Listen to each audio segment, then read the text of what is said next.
Bonjour à tous et bienvenue dans ce webinaire de Delubal Software. Donc,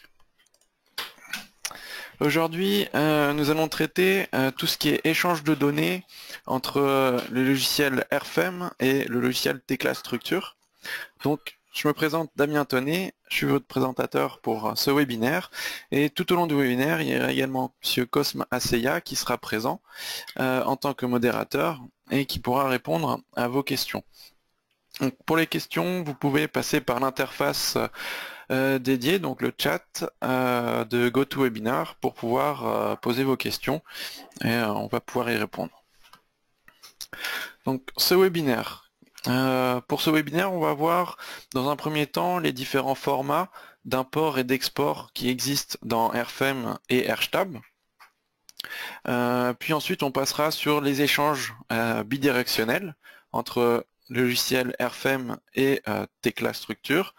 Et puis après, on aura un exemple. Donc on pourra faire du coup, lors de cet exemple, on va voir les échanges Tecla vers Airfm, Airfm vers Tecla et comment pouvoir mettre à jour un modèle Tecla ou Airfm. Donc tout d'abord sur les formats d'import et d'export au niveau de Airfm et Airstab.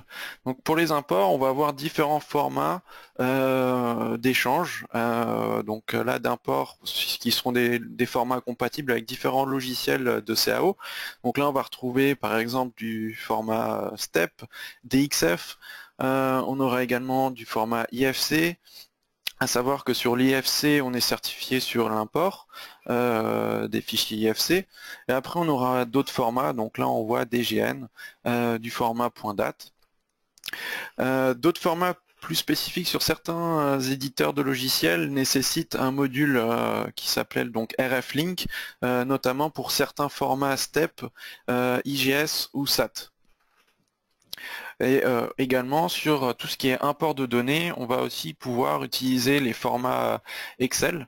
Donc tout ce qui sera tableur de données, vous pouvez les importer en format Excel. Donc toutes les données de nœuds, de lignes, de barres, de sections, les matériaux, tout ça c'est des choses qui pourront être importées comme les charges ou les combinaisons. Ensuite, sur les formats d'export, donc là on retrouve les formats d'export vers des logiciels de CAO, donc du STEP, DXF, IFC. On va également avoir du .dgn et DAT. On aura aussi, pour tout ce qui est armature au niveau des dalles, possibilité de faire des exports en DXF et également des exports spécifiques vers certains logiciels qui sont spécialisés dans tout ce qui est traitement après des données d'armature au niveau des dalles béton par exemple. On va pouvoir aussi donc là faire des exports de tableurs sous format Excel. Donc par exemple si vous souhaitez récupérer tout ce qui est résultats, par exemple des résultats au niveau des appuis ou dans des barres, tout ça c'est des données qui peuvent être récupérées en format Excel. Et vous avez aussi dans les exports la partie rapport d'impression qui pourra être exporté en format PDF ou en format RTF, donc qui sera un format qui peut être lu par Word. Donc là on a la fenêtre d'export de Airfm. On retrouve les différentes options d'export. Ensuite, dernière partie sur ces imports-exports dans Airfm et Airstab, ce sera la partie interface CAO-BIM. Donc ça, c'est une fonction qui existe dans Airfm et qui vous permet ici d'avoir une visionneuse de maquette numérique qui fonctionnera sur l'IFC et également sur du STEP avec RF-Link. Et ici, donc, vous avez un modèle. Donc là, c'est juste le modèle en mode visionneuse. Vous pouvez consulter donc les différents éléments qui composent ce modèle. Ici, on trouve par exemple des barres. On a également des murs, des éléments de dalle, de plancher, donc des éléments surfaciques. Et ici, on va pouvoir venir sélectionner directement les éléments qui nous intéressent.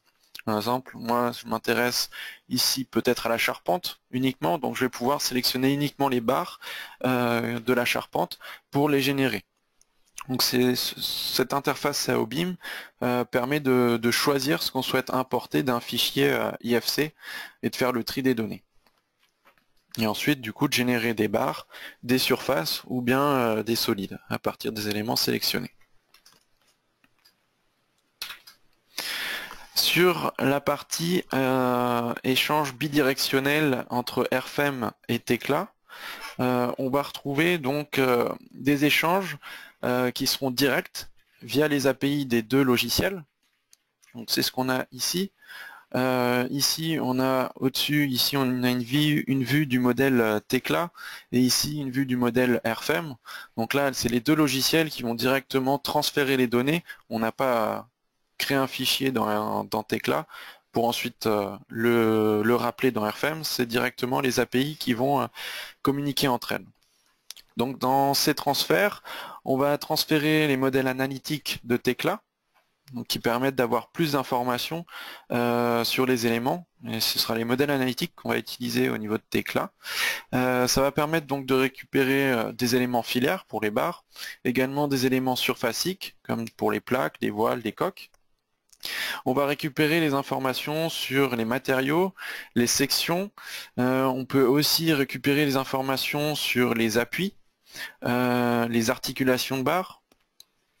Aussi, si c'est fait sur Tekla, on peut aussi récupérer tout ce qui est charge, cas de charge et combinaison de charge. Donc ça, on va pouvoir voir ces différents points dans l'exemple juste après.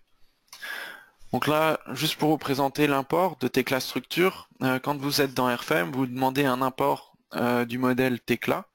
Ici, on va avoir ici donc le choix entre le modèle physique et le modèle analytique. Donc la différence entre les deux, c'est que le modèle physique, ça va être uniquement la géométrie, alors que le modèle analytique, ici, on va récupérer vraiment tout ce qui est fibre neutre et le modèle défini dans Tekla. Donc dans Tekla, on a deux modèles, le modèle physique et le modèle analytique.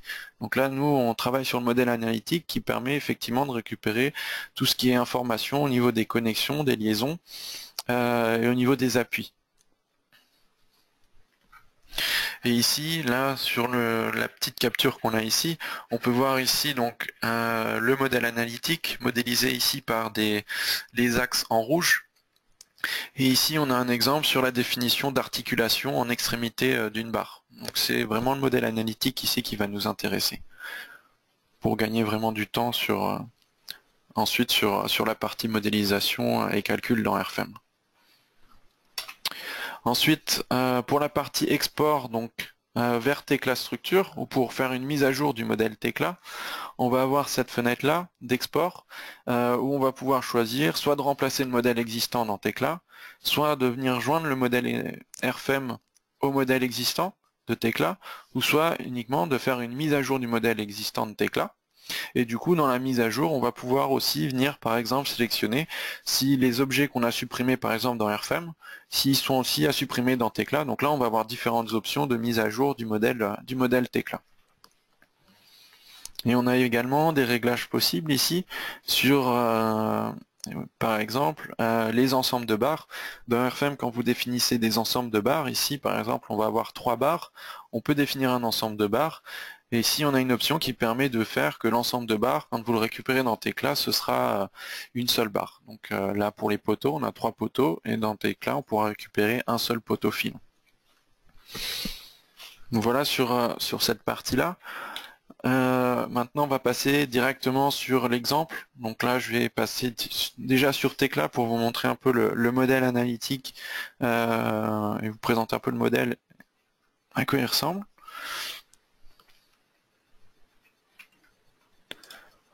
Donc voilà, ici on est au niveau de Tekla.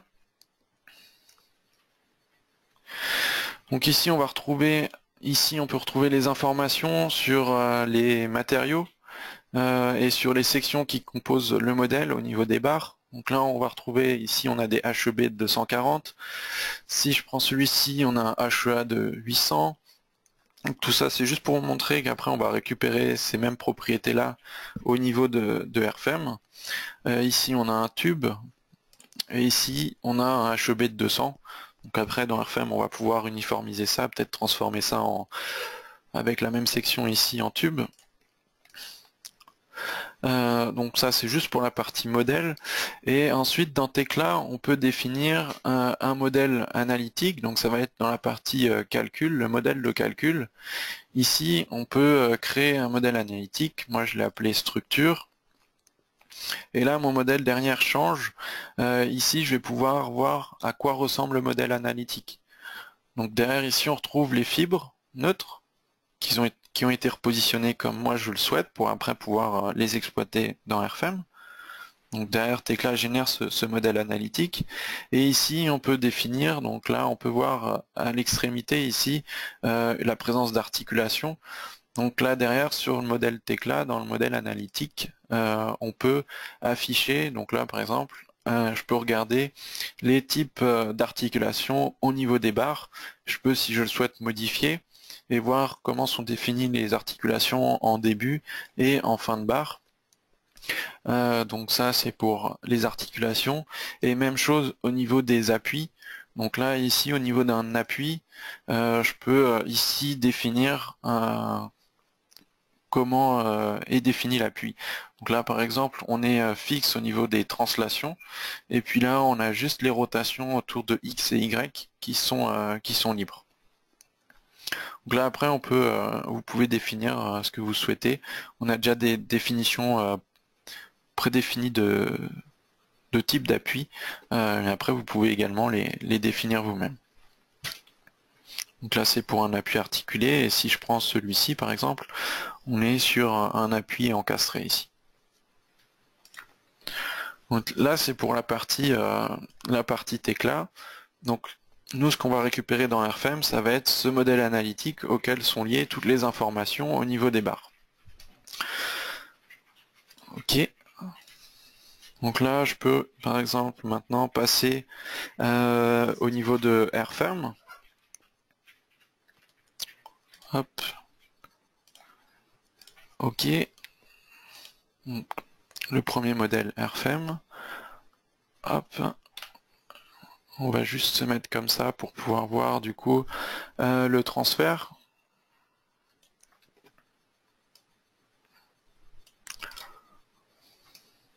Ok.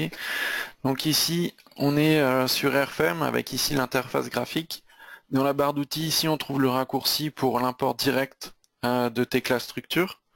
Donc là je vais pouvoir directement venir cliquer ici. Donc là on voit la fenêtre que je vous ai montré tout à l'heure. Donc moi je vais effectivement importer le modèle analytique. Ici je peux aussi activer l'import des liens rigides. Donc là dans mon cas ici du modèle analytique on n'a pas défini de lien rigide, mais si c'était le cas on pourrait cocher cette option là. Donc là j'ai juste à valider et je vais importer le modèle analytique. Donc là c'est direct les deux logiciels qui sont en train d'échanger. Et donc voilà, maintenant j'ai le modèle analytique de Tekla qui est importé et maintenant c'est un modèle RFEM. Donc là juste pour vérifier ce que je vous ai montré tout à l'heure. Tout à l'heure ici on avait un HEB de 240 dans Tekla, ici on avait un HEA de 800, donc là on retrouve bien les mêmes sections, et ici on avait un tube qui sur RFEM donc est référencé comme RO 139.7, donc c'était ce qu'on avait dans Tekla, et pareil ici on avait un HEB. Je peux déjà tout de suite par exemple uniformiser ces éléments, donc ces quatre barres là, les changer. Donc là je peux déjà le faire, directement récupérer la propriété de celle-ci. Ok. Dans Tekla, on avait regardé, il y avait certaines barres qui étaient articulées, d'autres qui n'étaient pas articulées. Donc là, on retrouve bien les barres avec les définitions d'articulation. Et on avait défini des appuis. Et là, on retrouve bien les appuis définis dans Tekla. Donc, voilà sur cette première partie d'import. Maintenant, on va pouvoir un peu travailler sur RFEM. Par exemple, déjà, au niveau des sections, des barres, ici, ces barres-là, dans RFEM, il existe un type de barre tri qui définit déjà des barres automatiquement articulées aux extrémités. Donc si on le souhaite, je peux venir modifier directement toutes ces barres et les passer directement en treillis. Ok. Et ensuite, ici, on va juste créer un premier cas de charge et on va lancer le calcul sur, par exemple ici, donc je vais l'appeler poids propre. Donc là, on va juste lancer le calcul au niveau du poids propre.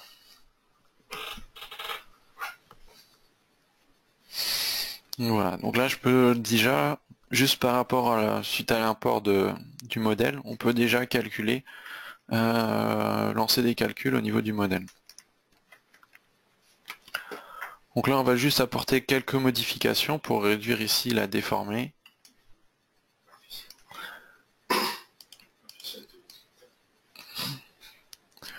Pour réduire la déformée, on va juste changer la toiture. Donc là je vais juste me mettre en Z par exemple. Je masque les résultats au niveau des déformations. Puis là, je peux donc supprimer toute la partie toiture. Oui. Ok. Et ici, on va pouvoir venir définir des nouveaux éléments. Par exemple, des poutres treillis. Alors souvent au niveau des logiciels de calcul, on vous parle de logiciels très intuitifs. Là-dessus, au niveau de RFM, vous allez retrouver plusieurs outils où vous avez justement des fonctions intuitives avec des affichages dynamiques qui vous permettent d'afficher directement ce que vous faites avant même de le générer. Donc on va le voir par ici avec les outils d'éléments barres de type treillis. Ici, on va pouvoir venir choisir la forme de la poutre treillis et en même temps, lorsqu'on est en train de régler les différents paramètres, on va avoir ici la petite fenêtre qui va se mettre à jour par rapport à la poutre treillis. Donc dans la plupart des fenêtres de RFM, vous allez retrouver des fonctions du même type où vous pouvez voir en parallèle ce qui se passe au niveau de ce que vous allez faire. Pareil pour tout ce qui est cas de charge, par exemple, de générateur de vent. Donc ici, je vais changer juste le type de poutre, treillis. Donc je pars sur ce modèle-là. Je vais changer les diagonales. Et ici, je vais pouvoir venir déjà renseigner une hauteur. Donc là, juste en activant la valeur pour la hauteur, là on voit que déjà la poutre s'affiche. Je vais pouvoir ensuite modifier par exemple ici le nombre de travées. Donc une fois que j'ai réglé ça ici, ça se met à jour. Et ensuite, je vais pouvoir modifier la longueur, la hauteur. La longueur, par exemple, ici, sur le modèle, je n'ai pas en tête exact la dimension. Je peux directement venir mesurer la dimension.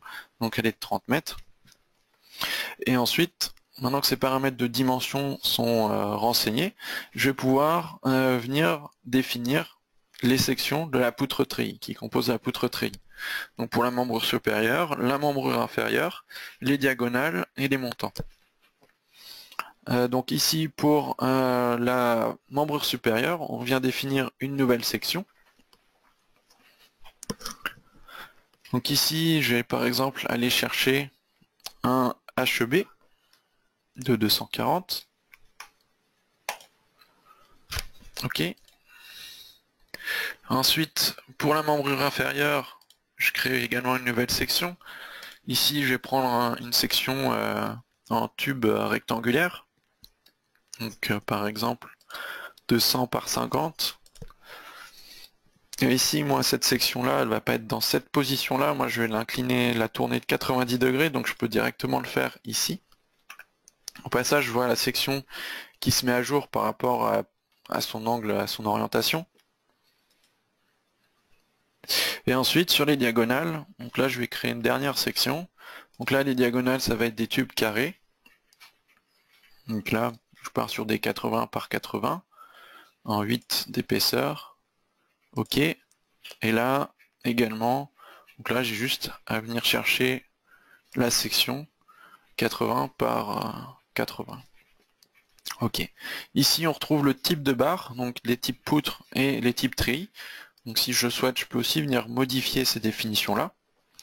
Et ensuite, on va pouvoir venir intégrer donc cette poutre treillis au modèle. Donc maintenant, je vais sélectionner le nœud extrême inférieur, de l'extrémité inférieure, donc à gauche. Je vais la positionner ici. et ensuite je peux valider. Donc là maintenant j'ai ma poutre treillis qui est modélisée. Si je veux, je peux maintenant venir la modifier. Donc c'est ce qu'on va faire. On va donner une autre forme à cette poutre.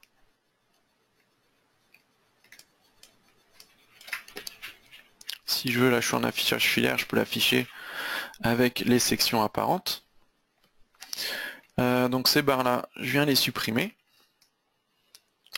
Et là, je viens juste sélectionner la poutre treillis. Je désactive ici mes deux nœuds que j'ai sélectionnés en parallèle. Et ici, je vais la déplacer donc de ce point-là à ce point-là, donc moins 1 mètre. Après, c'est aussi possible directement de venir renseigner les valeurs de déplacement, si on le souhaite. Ok, et maintenant, cette barre-là, on va la dupliquer ici 3 fois. Donc là, je peux la dupliquer 3 fois, et comme tout à l'heure, je peux indiquer un vecteur de translation. Et donc maintenant, j'ai mes 3 poutres treillis qui sont copiées. Ici, au passage, je peux venir aussi modifier des éléments. Donc là, j'ai oublié de modifier ces barres-là. Donc là, je peux venir directement sélectionner les barres que je souhaite modifier. Je double-clique sur une des barres, et après, je peux lui dire de rechercher la propriété de celle-ci. Donc là, maintenant, il va me mettre ma section rectangulaire.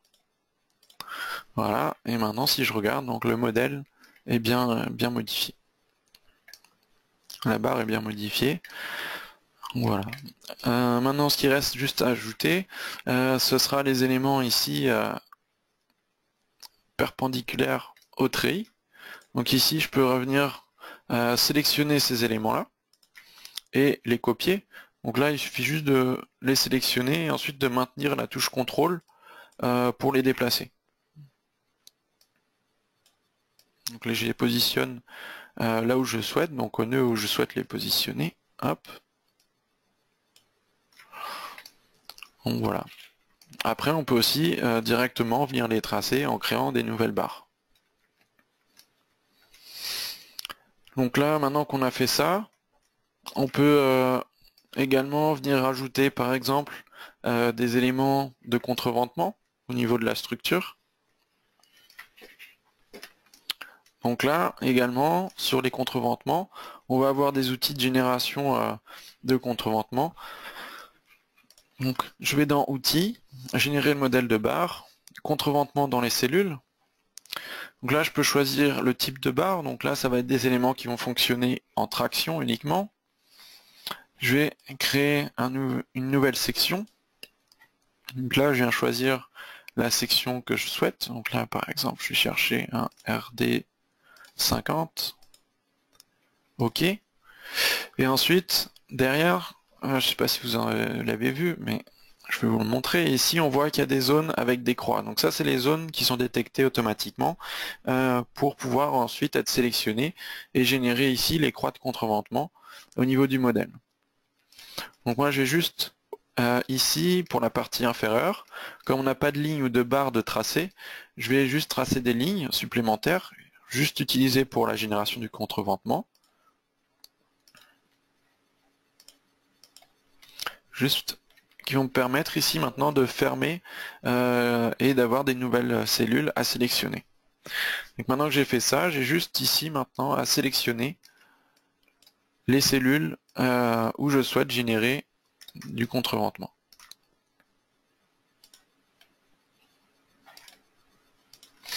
Donc maintenant, ici, j'ai mon contreventement dans cette direction qui est généré.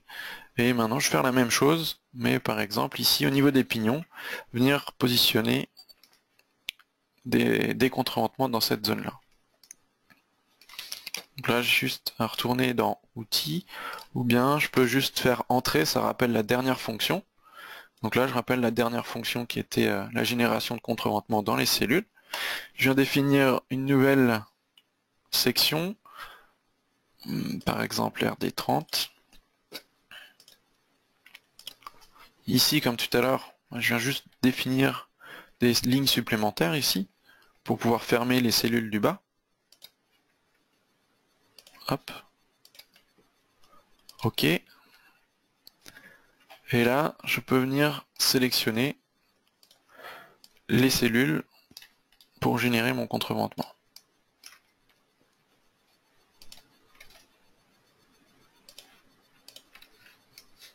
Donc là, maintenant qu'on a fait ça, je peux déjà, par exemple, juste lancer le calcul sur ce cas de charge.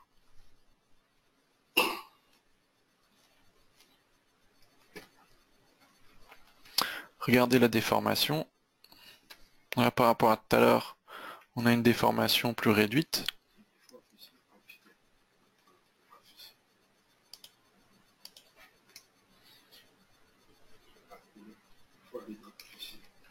Et ensuite, si je souhaite également modifier donc le type de rendu sur tout ce qui est déformation, je peux aller dans Afficher. Et au niveau des résultats, déformation pour les barres, venir par exemple soit afficher les sections déformées, les sections déformées avec le code couleur, donc c'est ce qu'on avait ici, et l'échelle de couleur qui nous indique les données, ou soit juste afficher les déformations en éléments filaires. Et ici, au niveau de la déformation, on a accès aussi au facteur, donc qui permet de réduire ou d'augmenter le facteur de déformation. Donc ça, c'est juste un facteur pour la partie visuelle, donc c'est pour l'affichage des déformations au niveau de la partie visuelle de RFEM. Et vous avez également la fonction ici pour la partie animation qui vous permet de mettre d'animer la déformation du modèle. Donc maintenant qu'on a modélisé on a fini la partie modification et modélisation du modèle, on peut par exemple créer quelques cas de charge supplémentaires. Donc tout à l'heure je vous ai parlé d'outils de charge climatique. Donc là je peux venir ici dans générer les charges et ici j'ai deux générateurs de charge climatique. Donc on va commencer par la partie charge de neige, donc une toiture à deux versants. Et ici, je vais pouvoir venir sélectionner ce que je souhaite au niveau des données. Donc là, je supprime juste parce que j'avais déjà fait un modèle tout à l'heure. J'ai conservé les données. Donc là, je peux choisir l'annexe nationale qui m'intéresse. Ici, je peux choisir la zone par rapport à la carte. Donc il me suffit de double-cliquer là où je souhaite pour récupérer le numéro de zone. Je peux définir l'altitude. Et ensuite, venir renseigner ici les contours de toiture. Donc là on a pareil les informations avec les lettres et puis là le petit schéma graphique avec les informations par rapport au nœud, à quel nœud correspondent telle ou telle lettre. Donc là je vais pouvoir définir mon contour de toiture.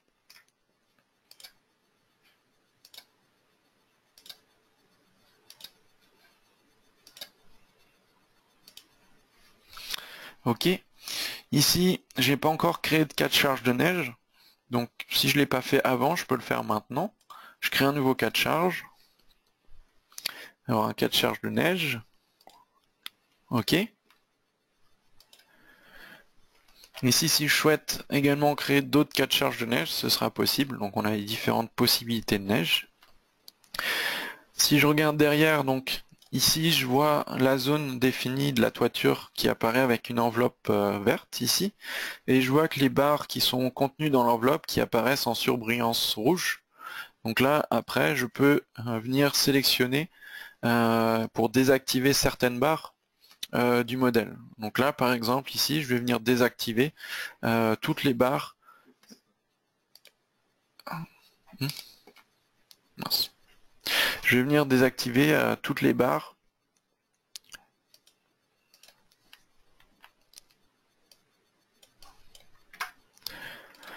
qui sont ici parallèles au tube ici. Donc là, je peux venir les désactiver. Et donc là, je garde ici ce qui correspond aux arbalétriers. Ok. Ok. Là, j'ai l'affichage de la charge de neige qui s'affiche sur les barres donc à charger. Je peux aussi l'afficher la charge de neige globale sur la toiture. Donc après je peux venir désactiver pour afficher séparément et voir comment sont distribuées les charges au niveau du modèle. Même chose, on va pouvoir passer maintenant à la partie charge de vent. Donc là je peux aller dans générer les charges, charge de vent. Donc là je peux choisir parmi différents types de chargement. Moi je vais choisir de charger à la fois les voiles et la toiture selon l'Eurocon. Donc ici je peux venir sélectionner la zone de vent, donc, comme tout à l'heure. Ici je peux définir sur la carte, faire un double clic pour sélectionner la zone. Ensuite je peux, donc là c'est ce que j'avais déjà fait tout à l'heure, donc je désactive pour vous le montrer. Ok. Ici, je vais pouvoir venir sélectionner les nœuds de contour de la base du bâtiment, donc IJKL.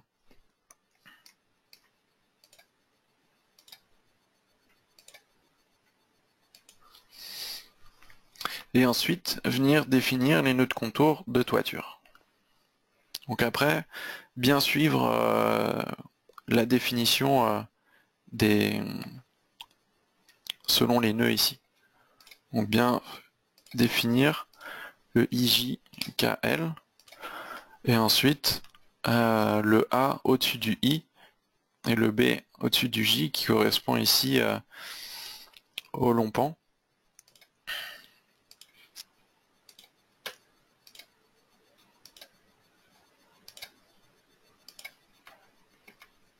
Ici, il m'indique qu'au niveau des inclinaisons de toiture, donc je suis inférieur à 5 degrés, donc derrière, au niveau du chargement, il va récupérer un chargement sur certaines parties comme une charge de toiture terrasse. Ok. Et ici, je peux lui préciser ici sur dans quel cas de charge je souhaite générer les différents cas de vent. Donc là, moi, je vais faire juste un vent de pression ici, et je vais définir ici un nouveau cas de charge, donc de vent, par exemple dans la direction plus X, après on va en faire un autre dans la direction plus Y. Ok. Derrière ici, je vois l'enveloppe du bâtiment, je vois les différents découpages des zones d'application des charges, donc là A, B, C, et puis le D.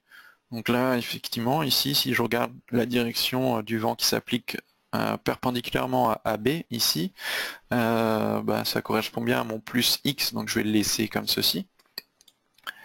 Voilà. Ensuite, je peux venir modifier la hauteur de la structure. Donc ici, soit je peux venir la renseigner, soit je peux venir la mesurer également. Donc ici, on est à 15 mètres. Et ensuite, comme tout à l'heure, pour la partie chargement pour la neige, je vais pouvoir venir désactiver certaines barres que je ne souhaite pas charger. Par exemple, ces éléments-là ne seront pas à charger. Et puis après, certains éléments également au niveau de la toiture, ici, qui ne sont pas à charger. Donc ici, je vais charger uniquement mes poteaux et puis la membrure supérieure des poutres treillis.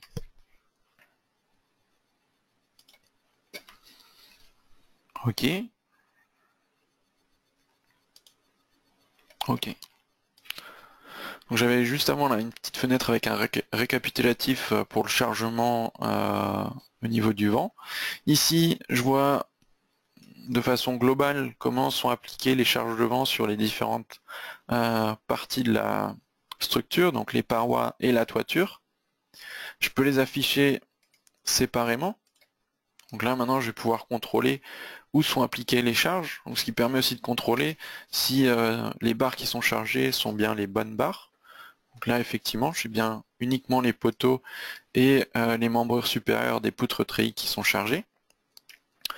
Et là maintenant je vais pouvoir faire la même chose et charger avec un cas de charge de vent dans la direction plus Y.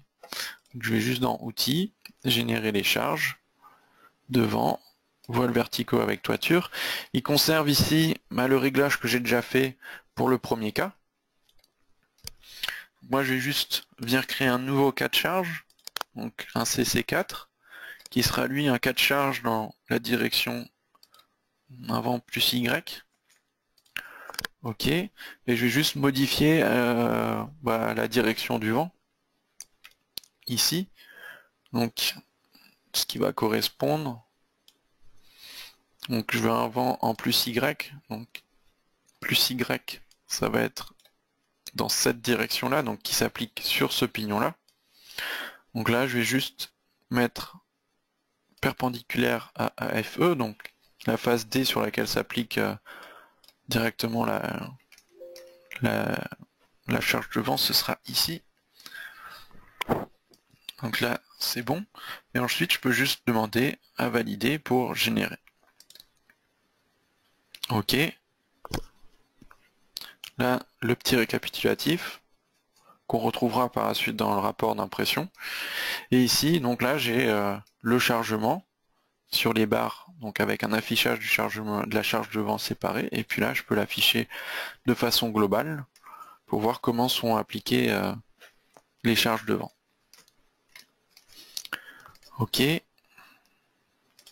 Ensuite, derrière RFEM, vous avez la possibilité de gérer tout ce qui est combinaison de charges selon l'Eurocode en automatique. Donc là, par défaut, je l'ai déjà activé. Si vous souhaitez l'activer, donc là, maintenant, je retrouve ici les cas de charge et toutes les combinaisons. Donc là, on a des combinaisons ELU et ELS, avec tout à la fin les combinaisons résultats, donc c'est des combinaisons enveloppes. Donc si vous souhaitez activer ou désactiver cette fonction, vous pouvez juste venir sur les données du modèle, données de base, et puis venir cocher ou décocher cette fonction. Ici, moi, je vais m'intéresser uniquement aux combinaisons ELU. Donc au niveau des expressions de combinaison, je vais venir désactiver ou supprimer les combinaisons ELS. Donc là, dans mon cas, je les supprime. Et là, dans le modèle, vu qu'on n'a pas défini d'imperfection, là, dans un premier temps, on va pouvoir passer par exemple en analyse géométriquement linéaire. Derrière, je retrouve les combinaisons d'actions, les combinaisons de charges, qui sont également présentes ici. Donc ici, vous pouvez aussi, si vous le souhaitez, venir modifier les paramètres. Donc par exemple, modifier en géométriquement linéaire ou en second ordre, venir activer ou désactiver certains paramètres de modification de rigidité. Et ensuite, vous avez les combinaisons résultats, donc ici, qui regroupent toutes les combinaisons ELU et qui va vous permettre d'avoir une combinaison enveloppe avec le max et le min sur l'ensemble de ces combinaisons. Ok. Ici, je peux par exemple, sur la CR1, lancer le calcul.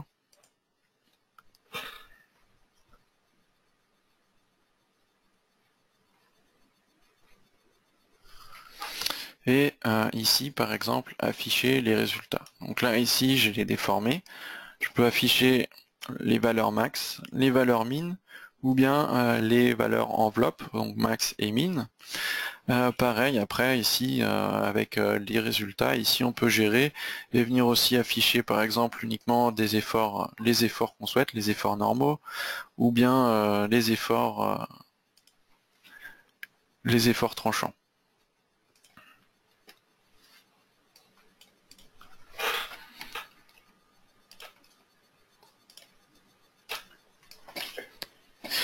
Donc, après, sur cette partie-là, on va pas plus passer de temps sur la partie calcul. Je vais vous montrer une fonction qui va nous servir pour après récupérer des choses sur Tekla.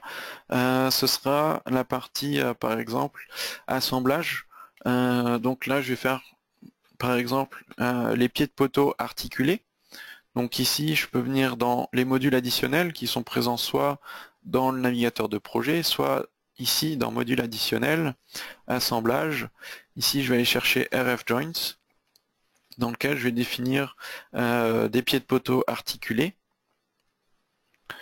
Donc ici, pieds de poteau articulés. Et ici, articulé ou encastré. Donc moi, je prends articulé. Je peux choisir ensuite le type de pied de poteau. Et puis je vais définir ici les nœuds auxquels je souhaite assigner mes pieds de poteau. Donc là je peux les sélectionner ici. Ok. Je retrouve mes pieds de poteau qui sont repérés aussi dans la fenêtre graphique ici. Il me permet de savoir où sont les éléments que j'ai sélectionnés, qui est indiqué avec une flèche rouge. Ensuite, je sélectionne le cas de charge ou la combinaison enveloppe qui m'intéresse. Là, je peux par exemple envoyer la combinaison résultat enveloppe ELU. Ici, je peux ensuite définir la partie socle, donc la partie béton. Donc, je peux venir modifier par exemple et définir un bloc de 800 par 800. Ok. Je peux en fait après venir régler aussi si je souhaite la partie platine d'about. Donc la plaque. Ici je peux venir modifier. Par exemple 300 par 300. Au passage, je vous le rappelle pas, mais ici vous avez au fur et à mesure des modifications qui sont effectuées, le petit schéma qui se met à jour pour vous montrer ce que vous faites comme modification. Donc là avec une épaisseur de 15. Ensuite les ancrages, donc là je peux venir choisir le type d'ancrage, donc le diamètre, et puis ensuite la classe, par exemple 8.8. Ok, vous avez d'autres paramètres encore sur la partie ancrage. Ensuite la partie transfert de cisaillement. Donc si vous voulez rajouter une bêche, c'est également possible. Donc là moi je vais laisser juste ces paramètres là, et je vais effectuer le calcul de ces pieds de poteau. Donc là, au niveau du pied de poteau, ensuite, je récupère donc la vérification. Donc là, on a les différentes vérifications effectuées en résistance au cisaillement, les parties soudure, l'attache donc soumise à de la traction. Vous avez différentes vérifications également sur la partie béton. Ici, on a le ratio max global de toutes les vérifications. Je peux ensuite regarder, par exemple, par cas de charge. Donc là, j'avais pris une enveloppe. Derrière, il m'a fait des vérifications pour toutes les combinaisons, ce qui me permet après de voir sous chaque combinaison quel appui a les efforts ou la vérification qui donne le ratio le plus défavorable. Donc après, derrière, si je mets le modèle juste au-dessus, là, en même temps, quand je sélectionne, donc là, je vois que le nœud 48, derrière, j'ai la petite flèche qui m'indique où se trouve le nœud 48 pour cette vérification. Donc, ce qui permet de repérer rapidement aussi sur le modèle ce qu'on a vérifié et où ça se trouve. Ensuite, vérification par nœud, et je peux aussi avoir tout le détail des vérifications. Et là, ensuite, dans la partie inférieure, on retrouve les parties détail avec les différentes données et les références aux normes et aux paragraphes des normes ou des équations qui ont été utilisées pour les vérifications. Et enfin, j'ai une partie graphique ici qui me permet de visualiser à quoi ressemble mon assemblage. Ici, je peux afficher un rendu filaire. Là, par exemple, je vais juste masquer le filaire du poteau pour garder juste la platine, les ancrages et la partie bloc béton. Et ici, ça, je vais le récupérer en DXF. Donc je vais l'exporter en DXF. Donc ici, à cet emplacement, je peux lui donner un nom. OK. Et ce DXF là, on va voir par la suite, on va pouvoir le récupérer au niveau de Tekla. Donc là maintenant, je peux valider. OK. Juste au passage dans RFEM, quand vous avez fait des calculs sur les assemblages, vous pouvez aussi afficher les résultats de cet assemblage-là et avoir un petit visuel graphique de la modélisation de l'assemblage. Donc là, ici, par exemple, j'ai la modélisation des assemblages pour les pieds de poteau articulés. OK. Donc maintenant, j'ai modifié le modèle, donc, qui était à la base un modèle importé de Tekla. Maintenant, je vais pouvoir mettre à jour mon modèle Tekla par rapport aux modifications effectuées ici sur RFEM. Donc là, je vais juste repasser sur Tekla. OK. On va juste afficher ça voilà, avec les deux fenêtres partagées. OK. Et ici, comme tout à l'heure, on va juste aller dans la barre d'outils. Cette fois-ci, on va faire l'export direct vers Tekla Structure. Donc là on a la connexion entre les deux logiciels qui s'est effectuée.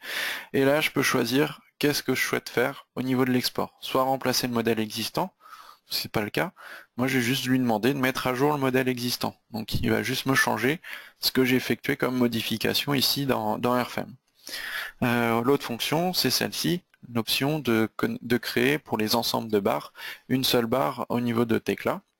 Puis après on a les autres options au niveau de la mise à jour du modèle Tekla.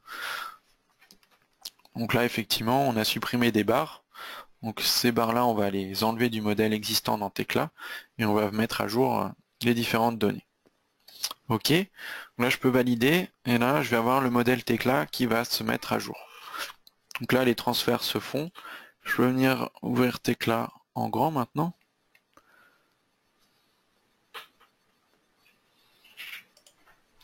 Et donc là voilà, j'ai le modèle Tekla qui a été modifié. Ici on retrouve les poutres treillis, donc là si vous voulez juste vérifier, on retrouve bien les sections, HEB 240. Ici, juste pour vérifier, on avait défini des tubes. Donc là on retrouve bien les tubes qui ont été définis dans RFM. On avait modifié ici ces éléments-là qui étaient des HEB initialement. Donc là maintenant c'est bien les tubes. On a uniformisé les éléments, les barres horizontales. On retrouve les contreventements. Donc là, on retrouve les différentes données modifiées et le modèle donc maintenant qui est mis à jour. Donc par la suite, on peut continuer à travailler sur Tekla pour la sortie des plans ou poursuivre la modélisation de la structure. Tout à l'heure, on a créé un fichier DXF à partir du module RFJoins de RFM. Donc là, on peut importer ce DXF dans Tekla pour avoir l'aperçu effectivement de ce pied de poteau. Donc là, je peux venir ajouter un modèle. Je vais venir ajouter donc le modèle de pied de poteau que j'ai généré tout à l'heure. Ici, je vais le décaler. Je ne vais pas le positionner au point 0. Donc je vais le positionner ici, donc à 6 mètres dans la direction X. Donc là, je suis en millimètres. Donc je vais rentrer les valeurs. OK. Et je peux faire ajouter le modèle. Ici, on voit le modèle, donc le DXF qui est importé. Il est visible ici. On voit qu'il est au niveau de l'orientation, il faudrait le tourner de 90 degrés. Donc ça, je peux venir faire une rotation de 90 degrés. OK. Donc voilà. Là, maintenant, j'ai le modèle avec le pied de poteau et après je peux utiliser ça pour poursuivre la modélisation, éventuellement des assemblages au niveau de Tekla. Donc voilà, là c'était pour la mise à jour du coup du modèle Tekla à partir des modifications effectuées dans RFM. Imaginons que ce projet-là, je souhaite le poursuivre, rajouter par exemple une plateforme à l'intérieur. Donc ça, je vais directement ouvrir ce modèle-là, mais juste avec la plateforme. Ok, donc je vais ouvrir le modèle, celui-ci. Non.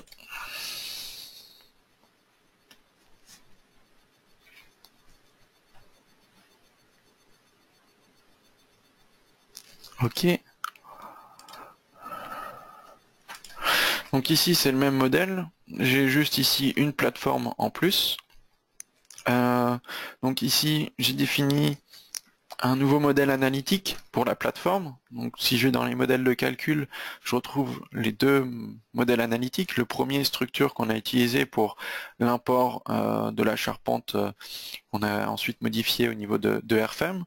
Et ensuite le second, qui est le modèle analytique de la plateforme, sur lequel j'ai également fait quelques réglages sur les types d'appui au niveau des poteaux, des articulations de barres.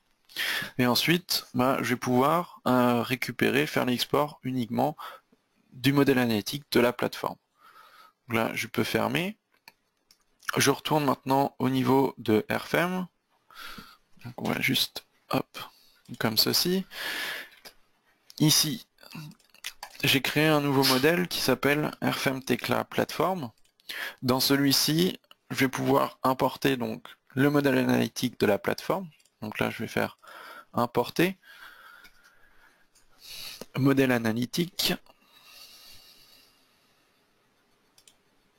Ici, il détecte que j'ai deux modèles analytiques dans RFEM, dans Tekla. Donc je vais pouvoir choisir le modèle analytique qui m'intéresse. Donc là, dans mon cas, c'est celui de la plateforme. OK. Et donc là, il va me récupérer la plateforme.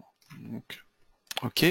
Une fois que je l'ai ici dans RFEM, donc avec ici les propriétés de barre, de section, les articulations, les appuis, je peux le récupérer, faire juste CTRL-C.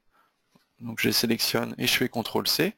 Ensuite, je reviens dans le modèle RFEM Tekla Structure, donc celui sur lequel on a travaillé précédemment. Je fais juste CTRL-V. Je touche à rien vu que c'est la même position. OK. Et donc maintenant, ici, il m'a implanté la plateforme euh, au niveau du modèle.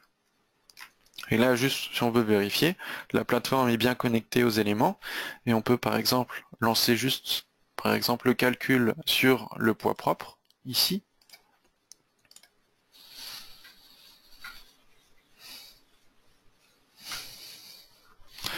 Et ici, on a bien les déformations au niveau de la plateforme. Donc si je change le mode de vue, ici on trouve bien le filaire de déformation de la plateforme. Si je change le mode d'affichage, au niveau des résultats, par exemple avec les sections, là on voit bien les sections déformées au niveau de la plateforme.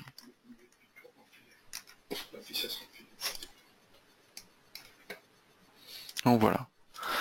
Donc on a vu les échanges de Tekla vers RFEM, ensuite de RFEM vers Tekla avec une mise à jour du modèle Tekla, et ensuite également comment par exemple si on effectue une mise à jour du modèle Tekla, donc on rajoute des composants ou des éléments, comment pouvoir les récupérer au niveau d'un modèle RFEM et les intégrer donc au modèle. Donc ce sera tout pour ce webinaire. Pour plus d'informations sur nos solutions, vous pouvez donc vous rendre sur notre site internet, donc sur le site delubal.fr. Vous pouvez également nous suivre sur les réseaux sociaux, donc sur Facebook, sur LinkedIn. Vous pouvez également vous inscrire à notre chaîne YouTube pour être informé des sorties des vidéos et la mise en ligne des webinaires. Je vous invite également à vous inscrire à notre newsletter pour être informé des dernières nouveautés, également de nos différents événements. Et également sur notre site internet, vous trouverez plusieurs articles techniques qui pourront vous aider dans la conception et dans l'étude de vos projets. Si vous avez des questions, n'hésitez pas à nous contacter, donc à info@delubal.fr, donc pour les mails, on pourra vous répondre, ou bien directement par téléphone au numéro qui est indiqué ici. Donc je vous remercie pour votre attention et vous dis à bientôt.